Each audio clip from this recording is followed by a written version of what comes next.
بسم اللہ الرحمن الرحیم۔ السلام علیکم جی ناظرین و سامعین، میں ہوں صفیہ بلوچ اور میں مخاطب ہوں آپ سے اپنے یوٹیوب چینل سندھ وے سے۔ دوستو، میری آج کی ویڈیو کا ٹاپک ہے خدا کا ترازو۔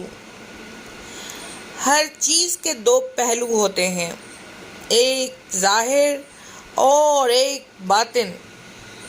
اس دنیا میں ہر انسان کے لیے یہ ممکن ہے کہ وہ اپنے باطنی وجود میں برائی لیے ہوئے ہو، مگر زبان سے خوبصورت الفاظ بول کر خود کو نیک ظاہر کرے۔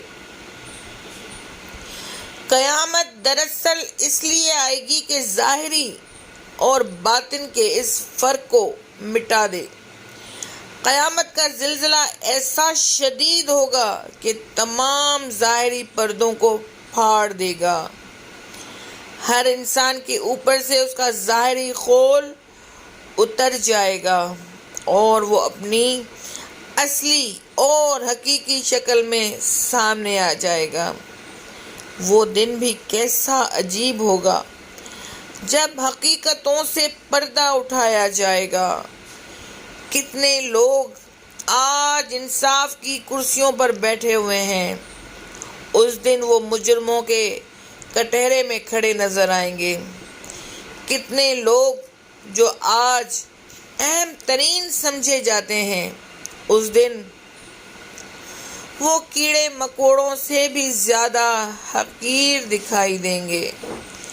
کتنے لوگ جن کے پاس آج ہر بات کا منہ توڑ جواب موجود ہوتا ہے، اس دن وہ ایسے لاجواب ہو جائیں گے کہ جیسے ان کے منہ میں زبان ہی نہ ہو۔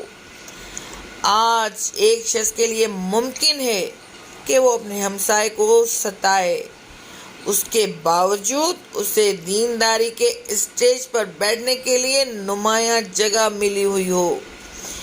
ایک شخص اپنی شان و شوکت دکھانے کے لیے سرگرم ہو،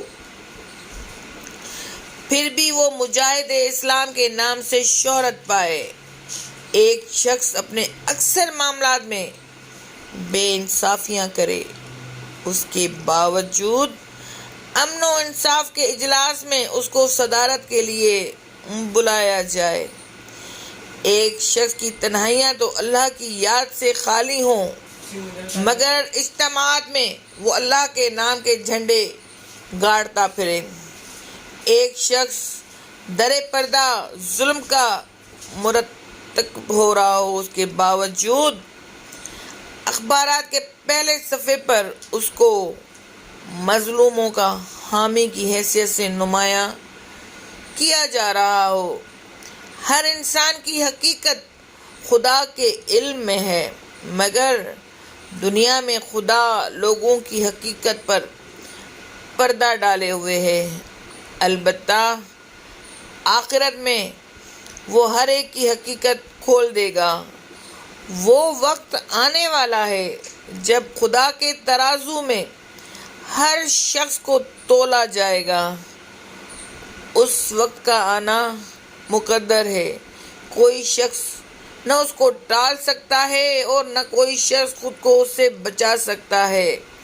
کامیاب صرف وہ ہے جو آج ہی اپنے آپ کو خدا کے ترازو میں کھڑا کر لے۔ اس کے برعکس جو شخص اپنی خوش فہمیوں کے نشے میں ڈوبا رہا، وہ اپنی لاپرواہی کے سبب بربادی کے سوا اور کچھ حاصل نہ کر سکے گا۔